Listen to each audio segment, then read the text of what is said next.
Hi folks, welcome back to my channel. Today we are talking about my top 23 books for the year of 2023. If you're new here, my name is Nikita, and on this channel we prioritize BIPOC stories, especially South Asian stories, and also my podcast called Brown People Problems. Alright, it is the end of 2023. 2023 has been, gosh, probably the best reading year I have had ever. And if you're wondering, by the way, I'm wearing one of my Christmas sweatshirts. It says embrace your feelings, and it's a little gingerbread person. It's very cute. I made it. It's on my Etsy shop. If you didn't know, I have a small little Etsy shop. I'll link it down below. There's some Christmas themed stuff and also some non-Christmas themed stuff. But anyway, 2023 has been an incredible reading year for me. I don't think I have ever read this much. I have read 129 books. I'm still in the process of finishing a couple books before the end of the year. So it's a new personal record for me. Again, I say that, but then, please bear in mind that it's not about how many books you get to, it's about how many books get to you. So it's okay if you read 5 books. It's okay if you read 100 books. Like, it doesn't matter. I also read a lot more books because I wanted to talk more about them and I started this booktube channel. So just keep that in mind. But let's start off with the books that I gave 5 stars to this year. And this list was hard to come up with. I had some really great books that I enjoyed and some duds, but I will say that I was surprised to find so many 5 stars in my Goodreads list this year. The first one is Diary for Aunties by Jessie Q. Sutanto. If you've been on this channel for some time, you know I absolutely love this author. I love this book. This series, not so much. I read the second one. I didn't love it so much, and the third one coming out too. But the first in the series is great. It's so much fun. This is about an immigrant Chinese-Indonesian family, and it centers around Madeline, who's the main character. She lives in California. The book starts off with her going on a date, and she accidentally ends up killing her date, and so she ropes in her aunties to help her deal with it. And it's hilarious. It's so fun. It's so endearing. It's a cozy mystery, and the characters are so lovable, and just like the cultural commentary is hilarious. I really had a good time with this, and I recommend this book to everyone. The next 5 star I have is Spells for Lost Things by Jenna Evans Welch. This was a surprising 5 stars for me. This is a YA book, and this is the same author as the Love and Gelato series. So she has Love and Gelato that's set in Florence. She has Love and Luck set in Ireland, and Love and Olive set in Santorini in Greece. And I really enjoyed that series. It has a surprising amount of depth to it for a YA, and this author just writes so beautifully. So she came out with Spells for Lost Things, I think the end of last year, beginning of this year, and I decided to pick it up, and I'm so glad I did because it's just so magical. It's the only way to describe this book. It is like a YA love story, but it's not cringe at all. This is about 2 characters, Willow and Mason. Willow is returning to Salem, Massachusetts with her mom, so she has a bit of a difficult, strained relationship with her mom. And there she finds, these really cool things about her mom's history, that she had a twin sister, that she has some aunts, and that her mom's family, practices, I guess, Wiccan, right? They're Wiccan, and they practice like witchcraft, not in like a Harry Potter spells kind of way, but just, the crystals and all of that, like the new age, I guess, witchiness, you can call it. And she not only discovers like love along the way as she's revisiting Salem, but there's a really great element here of estranged family coming back together, and of identity development, and in a sense sort of like finding yourself and parts of you that you didn't know were missing. And I really appreciated that. I was surprised that I loved this book so much. Well, I really love this author, so I wasn't really surprised, but at the same time, I don't think I've ever given a YA 5 stars. I'm sure I have, but I can't remember it right now. And so I really enjoyed this. If you're in the mood for something that's has like this is a great Halloween vibe because it's set in Salem, but it has a nice like spooky, like mysterious vibe, but also being very cozy and heartwarming at the same time. This would be a great read. Okay, after that, the next 5-star I have is Independence by Chitra Banerjee Divakaruni. This is one of my favorite brown authors. She is a professor down in Houston, and she's been writing these retellings. So you've got historical retellings of epics from the female perspective. And I've talked a lot about her books before, so I won't ramble on.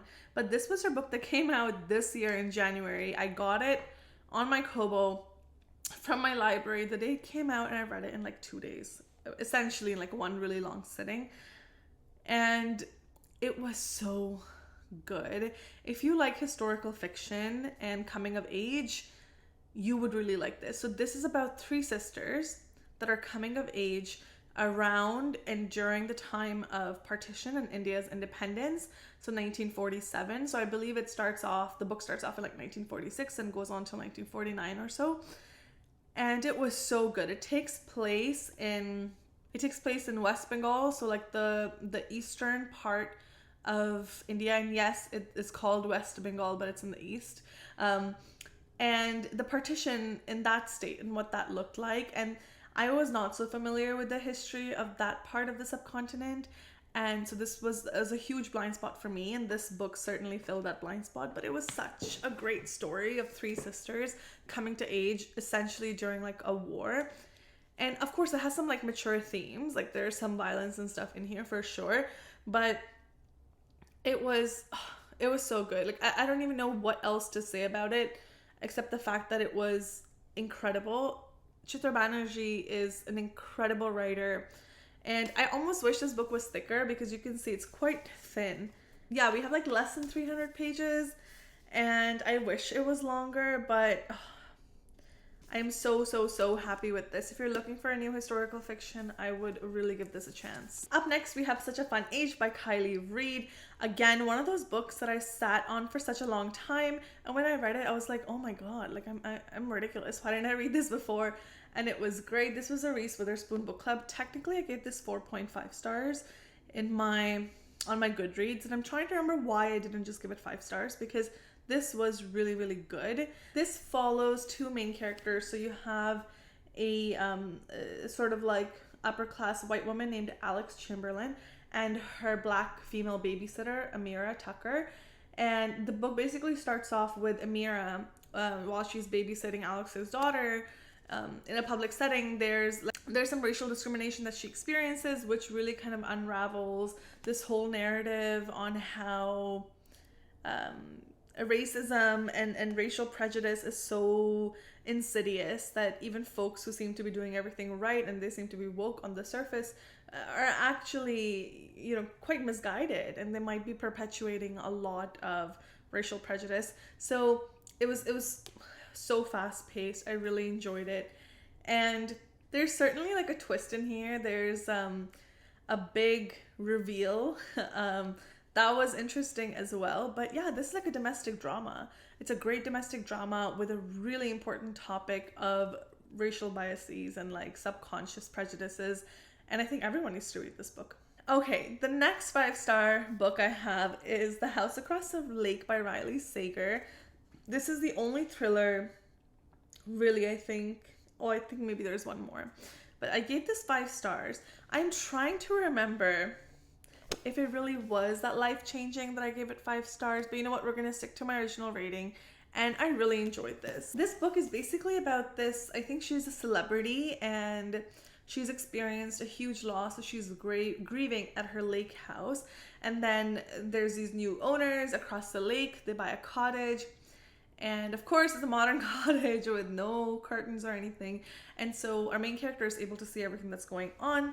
Obviously, mysterious things happen. I will say, go into this book knowing absolutely nothing if that's possible, because the less you know with thrillers, in my opinion, the better they are. The twists in this book were very interesting. I will say I didn't see it coming at all.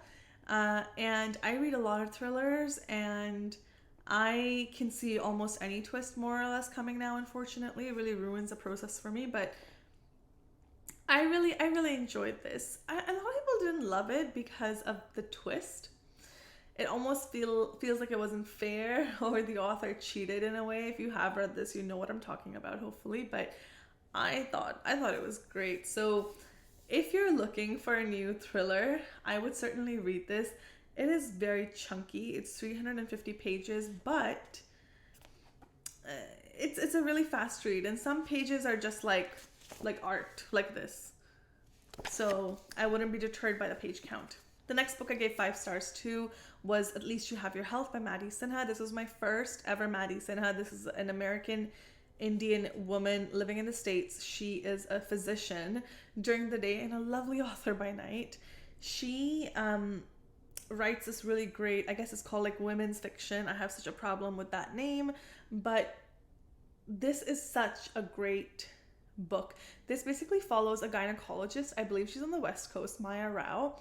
And there's an experience at work, and then she gets let go, and she finds herself now in this interesting space. She starts working for like a boutique clinic that really serves upper class women and provides gynecological services to them at their home.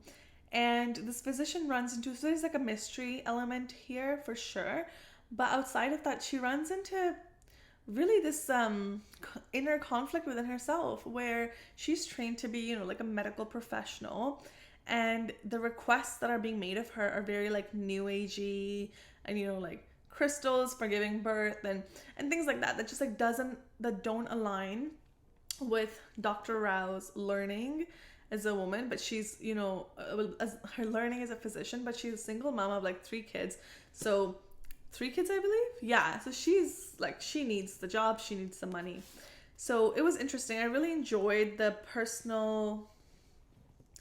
Sorry, she's not a single mom. She has a partner, but she has a family that she needs to support. I liked the story. I really liked the plot. I liked the setting. I also really liked the mystery twist in here. Was very interesting. But most of all for me was the character development and the evolution of Maya that you see over time, over the length of this book. And yeah, though it has like an element of suspense, it also has a huge element of like satire in a lot of different places. There's a lot of satire in this book, and I love a good satire. So I am surprised not many more people talk about this book. I've also read the other one, White Coat Diaries by Maddie Sinha, and I liked it, not as much as this one, but I'm really hoping she publishes more stuff this year, or more stuff in 2024, because I will read it. This is probably one of the only times you will hear me rave about a TikTok famous book, but As Good as Dead. It's the final book in the Good Girls Guide to Murder series by Holly Jackson. And I finished the series, I started the series last year. I finished it this year because the 3rd one came out this summer, I think, or spring, and it was so good. I will not give the whole series 5 stars because I had a bit of an issue. Well, not an issue, but I didn't like... The first and the second books were great, but they were not like 5-star worthy. But it was an epic conclusion, in my opinion, to this series. I know a lot of people don't like the way that it ended. They thought it was maybe like a little bit too extreme. But you know what? I loved it. And good for Holly Jackson for writing such a ballsy ending to this. If you haven't checked out this series, this is a YA series about a girl called Pip. She is solving this like unsolved crime in her small town as part of like her high school grade 12 project or whatever. And it's written in like multimedia fashion. So you've got like podcasts, newspaper clippings, and of course just like the back and forth dialogue. And the story was just so interesting. Like, it's so good. It's so complicated.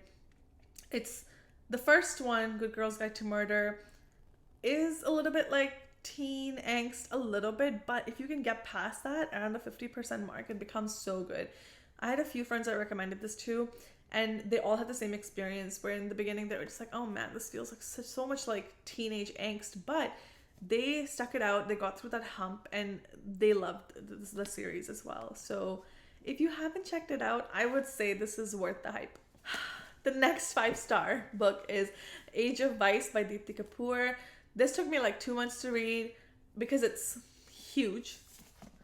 This book is like over 500 pages, and this is not 500 pages with lots of text with lots of empty spaces and stuff. This is 500 pages of like advanced written English and mature themes. So trigger warning with this book, every single trigger you can think of just apply to this book.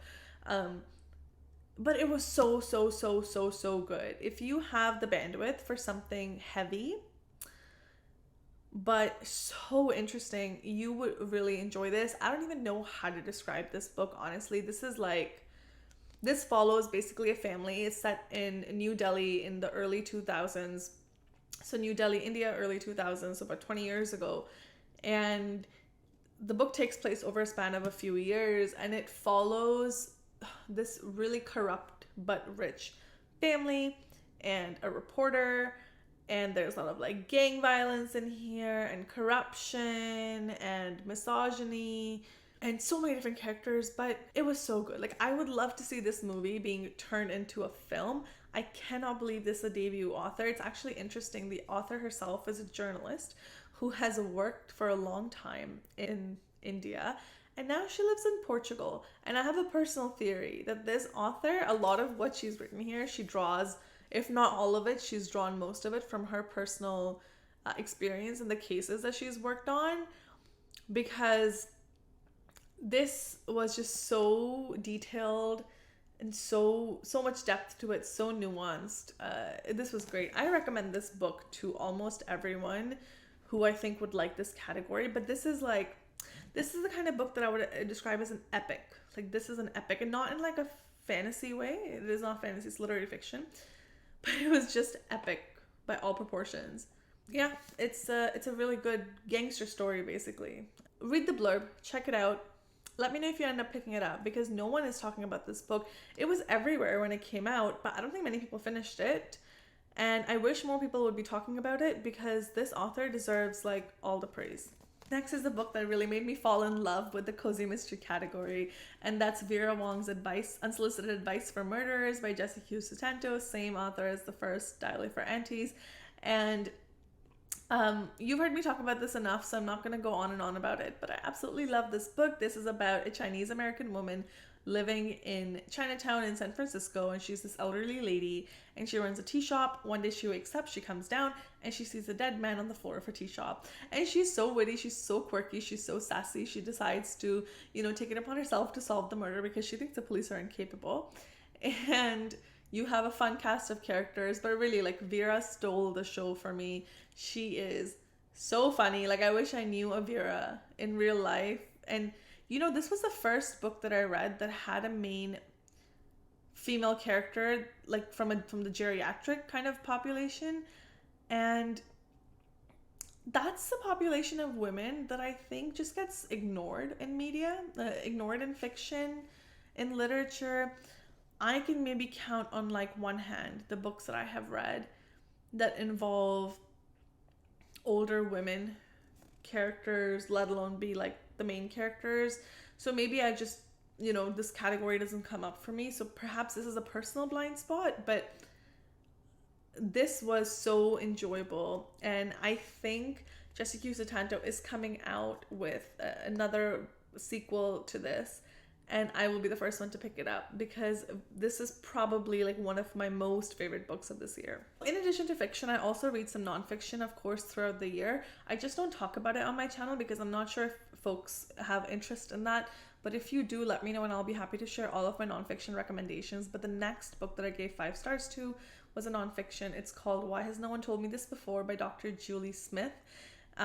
She is in the UK. She's a great TikTok channel as well, and a YouTube channel, but she mainly does shorts, I believe. But she's great. She's a psychologist, and this book is like literally, it's like sitting in session with her.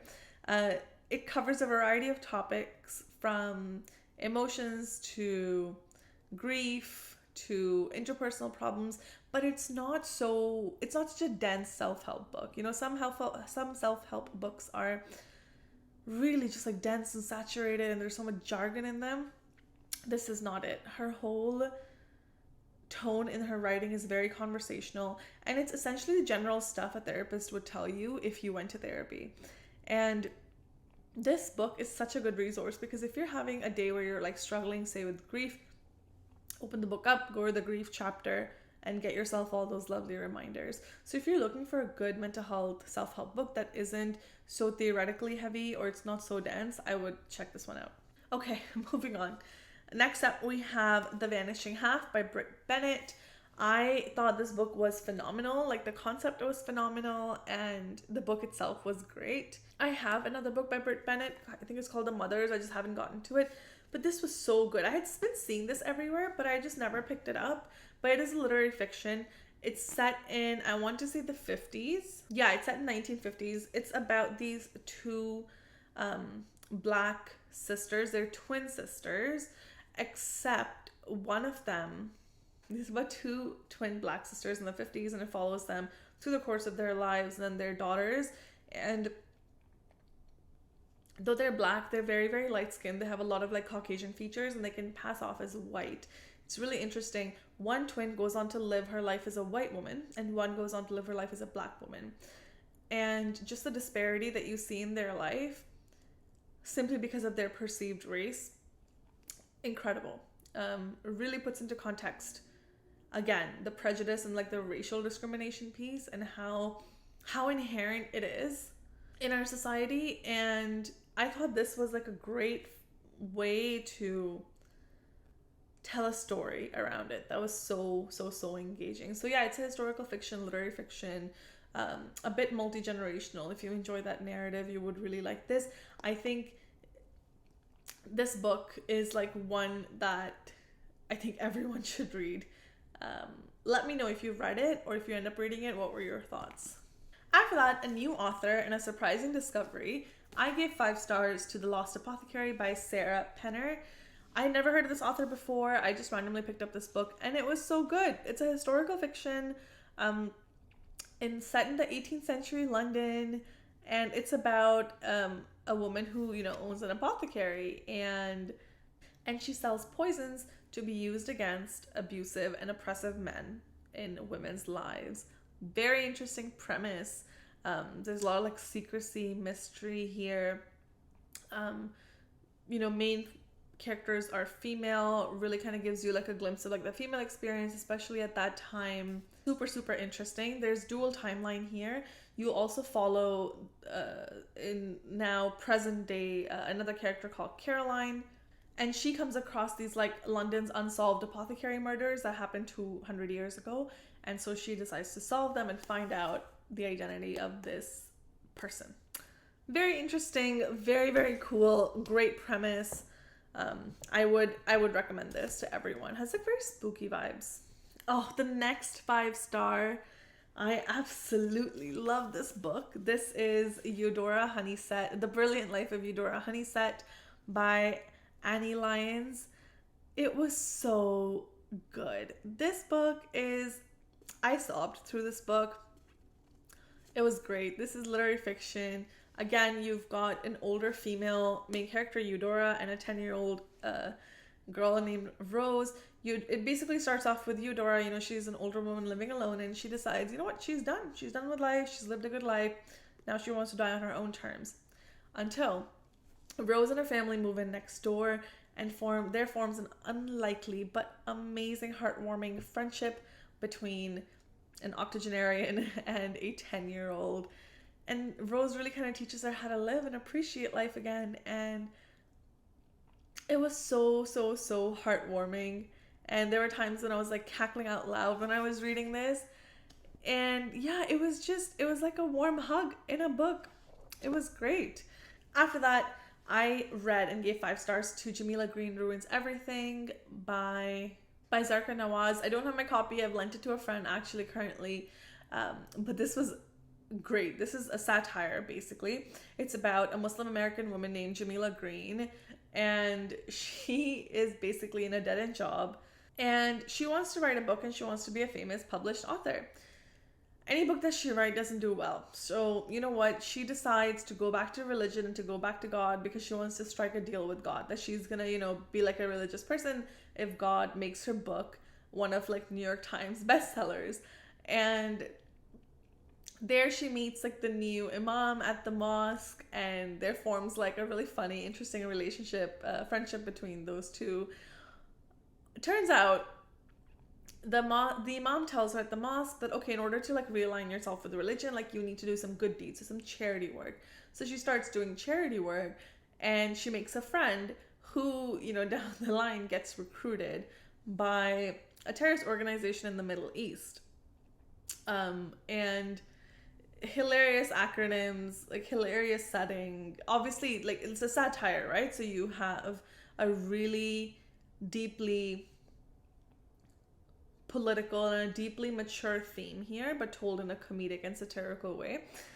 And so she decides that, okay, she's going to travel to Middle East to like shut down this terrorist group and save her friend.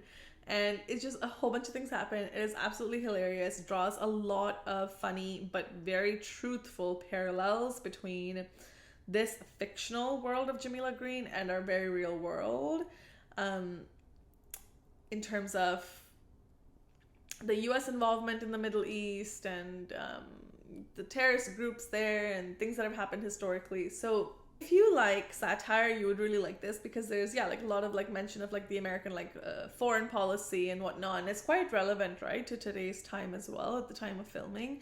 But Cirque Nawaz is amazing. I got one of her other books too on my Kobo, and I'm planning on reading it next year. But it's very funny, laugh out loud funny, but deeply, deeply impactful and important book to read. So the next book I gave 5 stars to, I hope this counts. It was a reread. I was rereading some of my 5-star books and to see if I still like them as much. And you know what? Turns out I do, because I gave Aatar 5 stars again. I read this series years ago when nobody was talking about it. TikTok didn't exist, so it was not popular. And I gave the whole series 5 stars, more or less. So I wanted to reread it to see if like my initial impressions were still relevant today. And they are. Great. If you haven't read Aatar yet, I would, you know, I think this is, again, that like TikTok famous book that is actually really good. I'm rereading the series. I'm done the second one, and I need to start the third one now this winter. But don't sleep on it. This is an epic fantasy and a romantasy. The next 5 stars I have here is Daughters of the Deer by Danielle Daniel. And this is a Canadian author. This is an Indigenous story that apparently has been inspired from the author's own like heritage. And it's so interesting. I flew through this book in like 2 days, and it essentially follows, it's a multi-generational perspective, follows our characters from when they were occupied, like our Indigenous characters were occupied by the French settlers at the time, a couple hundred years ago, and just like the political kind of atmosphere at that time, and how Indigenous folks lost their sense of identity, their names, their communities. So all the topics that are relevant to the Indigenous folks' pain and suffering were kind of condensed into this like story of one family. You really get to see this play out in the lives and the stories of the main characters. It essentially jumps between 2 main characters, one woman and then her granddaughter eventually, or her daughter, I don't remember. But my thing with most Indigenous reads, they're absolutely incredible, and doesn't matter if they're heavy, we should be reading these stories and we should be bearing witness to them. I just take long to get through them, because sometimes some of those themes can just be like a little bit too much for me at the time. Like I have Bad Cree actually on my list. I'm looking forward to that. But Daughters of the Deer, it was just so beautifully written that I had no hesitation kind of just continuing to read it in one go. So if you're looking for, if you don't read a lot of Indigenous stories, and especially those that are, local to Canadians, and you want to venture into this genre, I would start with Daughters of the Deer. I thought it was actually really well written and such an important book.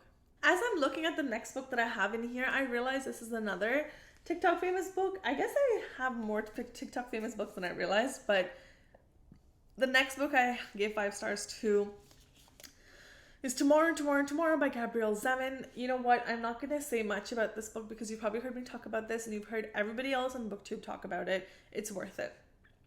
You don't have to be a gamer to appreciate this. You don't have to be a techie to appreciate this.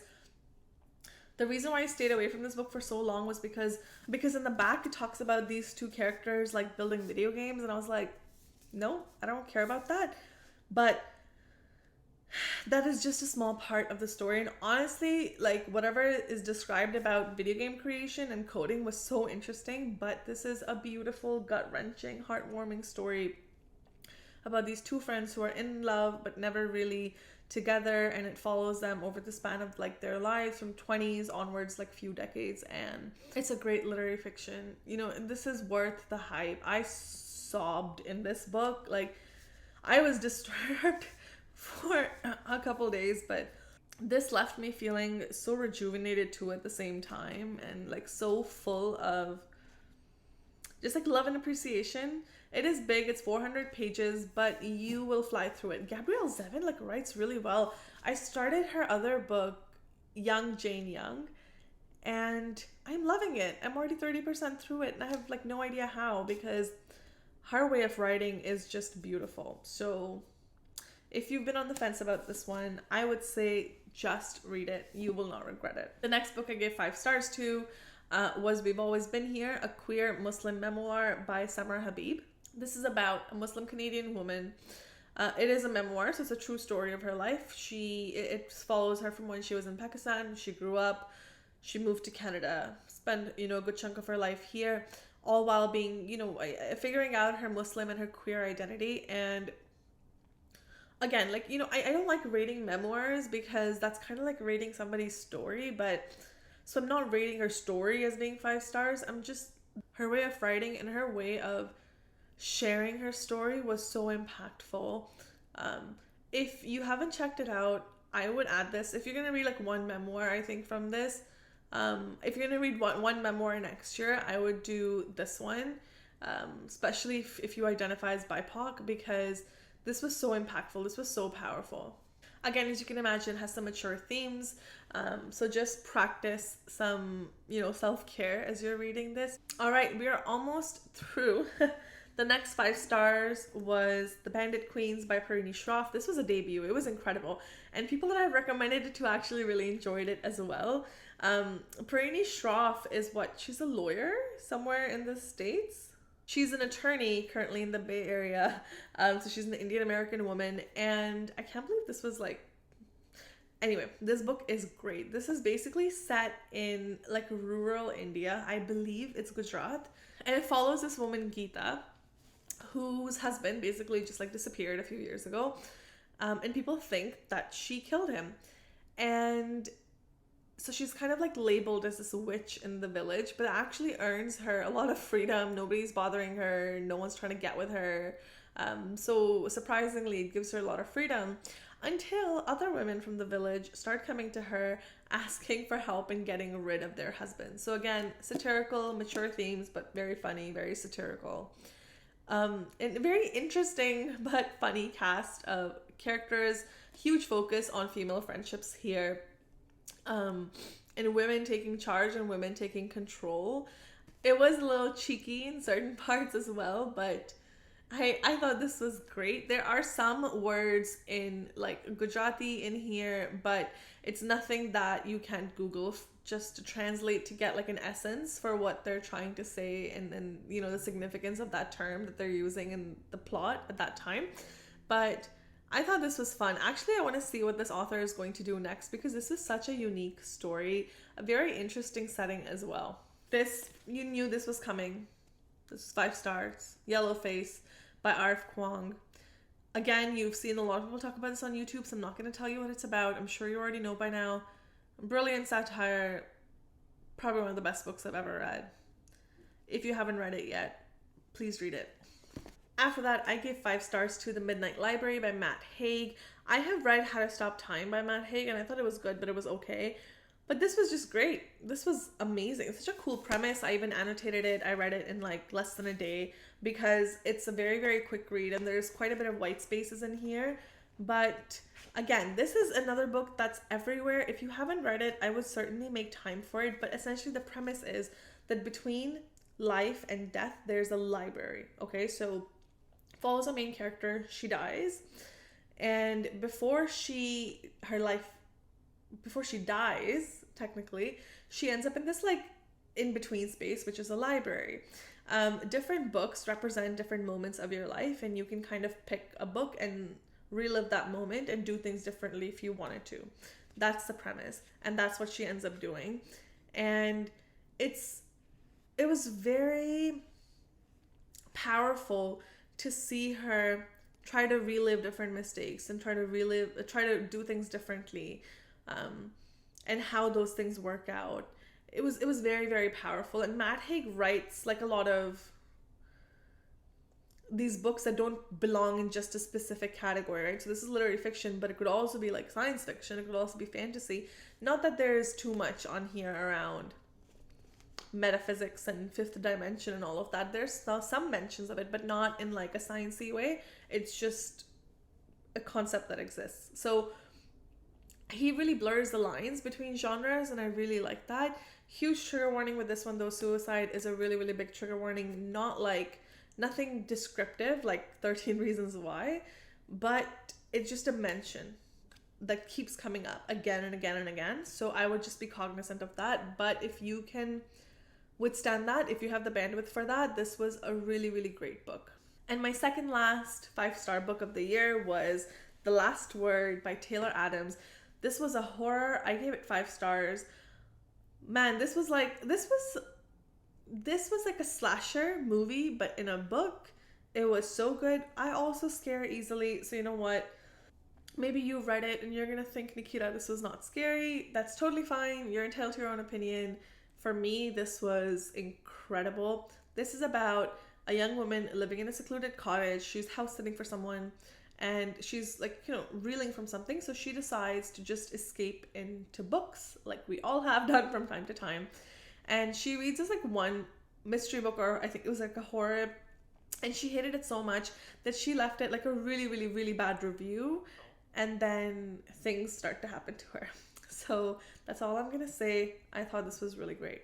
And the last book of 2023 that I gave 5 stars to was A Woman Is No Man by Itaf Rum. And you've heard me talk about this book. I recently read Evil Eye by her. I didn't love it as much, but this book I gave 5 stars because it was life-changing for me. This is about the Palestinian American experience. So the author is a Palestinian American woman.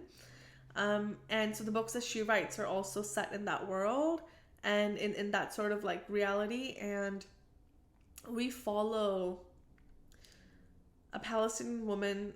She gets married, she moves to America, like what her life looks like, and then her daughters. And so it is a bit multi-generational, but it was so powerful. I think unfortunately what some people took away from this was the black and white nature of how some folks were represented. But I'm hoping that if you do decide to read this, you can look past that, because well, one, like I didn't know much about Palestinian culture, unfortunately. That's been a huge blind spot for me. And so reading this really kind of gave me a glimpse into some cultural nuances, historical perspectives of the Palestinian peoples, their struggles. And it's just been so interesting getting to know another community through fiction. And it was really well written. Like there were no places where the book lagged for me, because sometimes with these, like, I guess you can call this a family drama and like a literary fiction, there's some places where you're like, okay, like I get it, can we move on? And it wasn't like that for me. It was a very dynamic story. Some characters I wish there was a little bit more depth to them, especially the grandma or the mother-in-law in this book. Some character development was also very like convenient, if you know what I mean. But despite all of that, this was such a great book. If you are looking to read more Palestinian or Middle Eastern authors, I would really recommend this book and this author. All right, folks, that was a lot. I'm tired from all this talking. My jaw hurts, but those were my top 23 books for 2023. I am still reading a couple of books, but I don't think either of them is going to be 5 stars. If they are, I will update you in the new year. Let me know in the comments, what was your favorite book, like your top book of 2023, and what you loved about it. And you know what? If it speaks to me, I'm going to pick it up because I'm starting to formulate my TBR for 2024. Thanks so much for being here, everyone. Thanks for joining me. And if you're looking to watch another video, check out my last video as well. Okay, see you next time. Bye.